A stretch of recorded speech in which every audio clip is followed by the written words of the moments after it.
Swastiastu. Om Swastiastu. Assalamualaikum warahmatullahi wabarakatuh. Salam sejahtera bagi kita semua. Shalom, nama budaya, salam harmoni. Salam harmoni. Kami dari kelompok 1 dengan anggota saya sendiri, Ketut Chandayani dengan NIM 2111031193. Perkenalkan, nama saya Arya Sujarta dengan NIM 2111031215. Perkenalkan, saya Katarina Nimade Sonia Putri Wulandari dengan NIM 2111031077. Perkenalkan, saya Komang Wirayani dengan NIM 2111031116. Kami akan membahas mengenai Literasi Sains. Literasi sains merupakan kemampuan seseorang dalam menyelesaikan atau memecahkan masalah ilmiah dengan mengkonstruksikan pengetahuan yang dimiliki melalui ide atau gagasan sains. Literasi sains didukung oleh 3 komponen penting. Yang pertama, komponen pengetahuan, komponen keterampilan proses, dan komponen sikap. Adapun aspek-aspek dari literasi sains. Yang pertama yaitu sains sebagai batang tubuh atau a body of knowledge. Kategori ini biasanya dimaksudkan untuk menampilkan, mendiskusikan, atau menanyakan hal-hal atau informasi tentang fakta-fakta, konsep-konsep, prinsip-prinsip, hukum-hukum, teori-teori, dan lain sebagainya. Hal ini akan mencerminkan pemindahan pengetahuan ilmiah manakala siswa menerima informasi. Kategori ini merupakan ciri dari sebagian besar buku ajar yang menampilkan informasi yang harus dipelajari. Materi yang termasuk kategori ini yang pertama yaitu menyajikan fakta, seperti matahari yang terbit dari sebelah timur kemudian terbenam di sebelah barat. Kemudian ada konsep seperti air yang mengalir dari tempat yang bertekanan tinggi menuju tempat yang bertekanan rendah. Kemudian ada prinsip seperti perubahan wujud zat dan hukum seperti hukum Newton, hukum kekebalan energi, dan yang lainnya.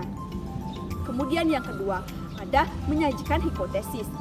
Kita menduga bahwa ketika kita berjalan di aspal, ada genangan air pada jalan tersebut. Nyatanya itu bukan genangan air, tetapi fata morgana. Kemudian ada teori, seperti teori heliosentris, yaitu matahari sebagai pusat tata surya. Kemudian yang ketiga ada mengajukan apersepsi kepada siswa untuk mengingat pengetahuan atau informasi. Aspek yang kedua yaitu sains sebagai cara berpikir atau way of thinking, di mana kategori ini dimaksudkan untuk memberikan gambaran sains secara umum. Aspek cara berpikir ini memiliki beberapa tujuan, di antaranya yang pertama yaitu menggambarkan bagaimana ilmuwan melakukan eksperimen. Yang kedua yaitu menunjukkan perkembangan historis dari sebuah ide.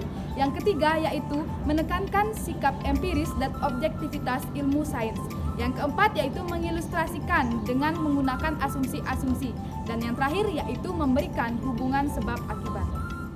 Aspek ini memiliki keterkaitan yang erat dengan sikap ilmiah, yaitu tekun, objektif, faktual, mampu berpikir kritis, memiliki rasa ingin tahu, dan lain sebagainya.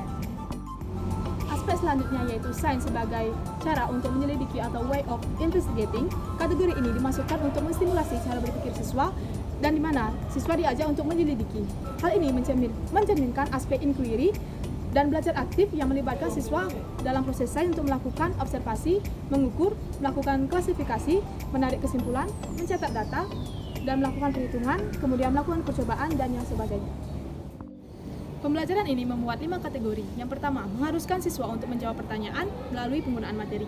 Yang kedua, mengharuskan siswa untuk menjawab pertanyaan melalui tabel-tabel, grafik, atau yang lainnya. Yang ketiga, mengharuskan siswa untuk membuat kalkulasi. Yang keempat, mengharuskan siswa untuk menerangkan jawaban. Dan yang terakhir, melibatkan siswa dalam eksperimen atau beraktivitas berpikir. Sains dalam penyelidikan memiliki keterkaitan dengan keterampilan berproses. Dalam literasi sains mencakup tiga kegiatan. Yang pertama pengamatan, yang kedua melakukan inferensi, yang ketiga mengumumkan hasil atau menyimpulkan. Nah, pengamatan ini kita melibatkan panca indera dengan bantuan alat ukur. Kita bisa meraba, melihat, ataupun mendengarkan apapun objek atau fenomena yang kita ketemui. Dan yang kedua melakukan inferensi. Inferensi ini kita menyampaikan apa yang sudah kita lihat di hasil pengamatan, kemudian kita analisis datanya di sana, dan yang terakhir melakukan kesimpulan. Interaksi antara sains, teknologi, and masyarakat atau Interaction of Science, Technology, and Society. Kategori ini dimaksudkan untuk memberi gambaran tentang pengaruh atau dampak sains terhadap masyarakat. Siswa menerima informasi tersebut dan umumnya tidak harus menemukan atau menyelidiki. Kategori ini digunakan jika tujuan dari teks pada buku yang dianalisis adalah yang pertama, menggambarkan kegunaan ilmu sains dan teknologi bagi masyarakat. Yang kedua, menunjukkan efek negatif dari ilmu sains dan teknologi bagi masyarakat. Yang ketiga, mendiskusikan masalah-masalah sosial yang berkaitan dengan ilmu sains atau teknologi. Dan yang terakhir ada menyebutkan karir-karir dan pekerjaan-pekerjaan di bidang ilmu dan teknologi.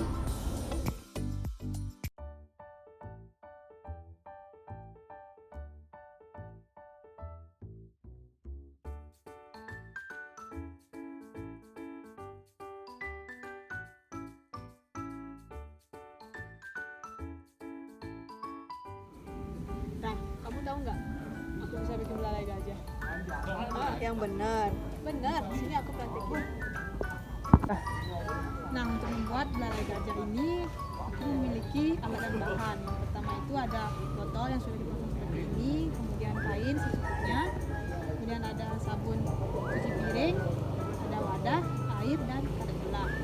Nah, langkah pertama itu kita tarik kain di botol seperti ini, kemudian kita pegang dengan memasakkan karet. Nah, setelah itu kita tuang sabun cuci piring ke air secukupnya. Kemudian kita celupkan alat ini ke wajahnya. Lihat ya, aku bisa membuat.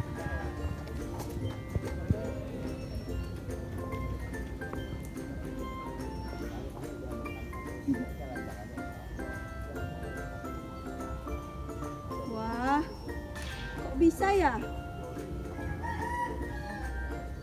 Nah, ini ada hubungannya dengan literasi sains. Check it out.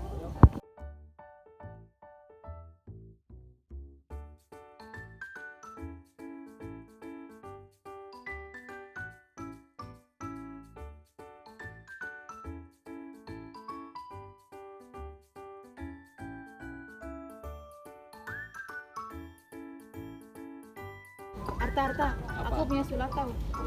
Sulap apa? Nih, ntar lihat ya. Sekarang coba kamu perhatikan arah awal dari anak panahnya, yaitu menghadap ke kanan.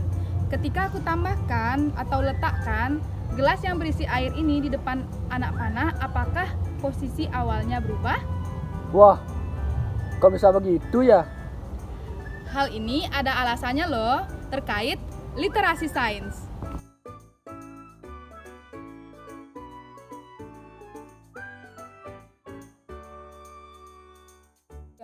Jadi, dapat disimpulkan bahwa literasi sains diartikan sebagai pengetahuan dan kecakapan ilmiah sehingga siswa mampu mengidentifikasi pertanyaan, mendapat pengetahuan baru, bisa menjelaskan fenomena ilmiah, bisa mengambil keputusan berdasarkan fakta, memahami karakteristik sains, kesadaran di mana literasi sains juga membentuk lingkungan alam yang intelektual, budaya, serta kemauan untuk terlibat dan peduli terhadap isu-isu yang terkait sains.